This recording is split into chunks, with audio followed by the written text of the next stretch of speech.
sabihin mo yan, anong mensahe mo kay Migs de Gralicia?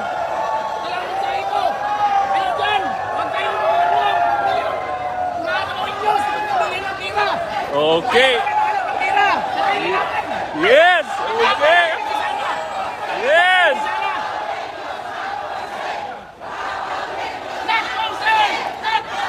So ayan guys, sumisigaw na sila dito guys. So ayan mga kabukid, subscribe, share nyo guys. Ang daming tao dito. Grabe, galit na ang mga taga Davao matapos mabisto na may nangyayaring bayaran di umano para lang dyan sa pirma.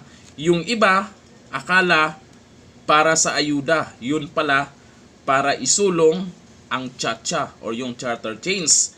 Nako, taga Davao lang ba ang kayang ipaglaban ang karapatan?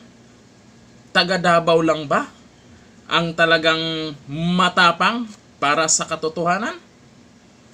Kayo, sa ibang mga lugar dyan, alam po natin na marami pong pumirma na hindi nila alam na para saan yung pinirmahan nila. Meron dyan mga pumirma na akala ay para sa ayuda or meron ngang ayuda na natanggap pero hindi nila alam kung ano po ang magiging resulta o saan papunta yung perma nila. Yun pala, binibilang na sa COMELEC at para sa charter chains.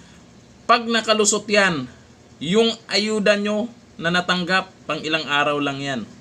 Pero darating ang araw, baka isa rin kayo na magsisigaw dyan sa kalsada na nagsisisi. Bakit kayo pumirma? Nako.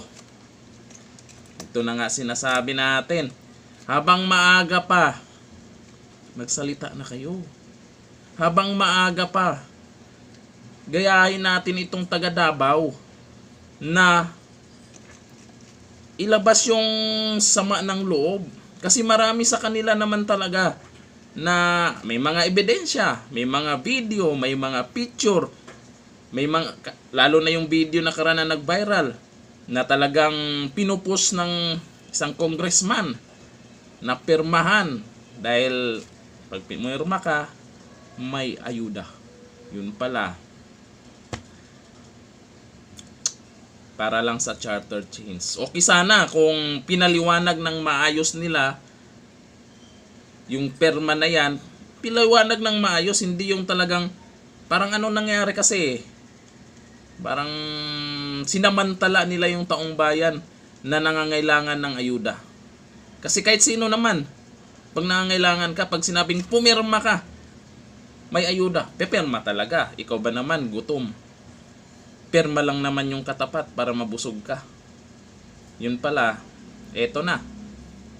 Mananahimik na lang ba kayo? Hindi nyo ba ilabas yung sama ng loob nyo nung nalaman nyong ipapasa na sa COMELEC yung mga perma nyo? Nako, ikaw, nakaperma ka na ba?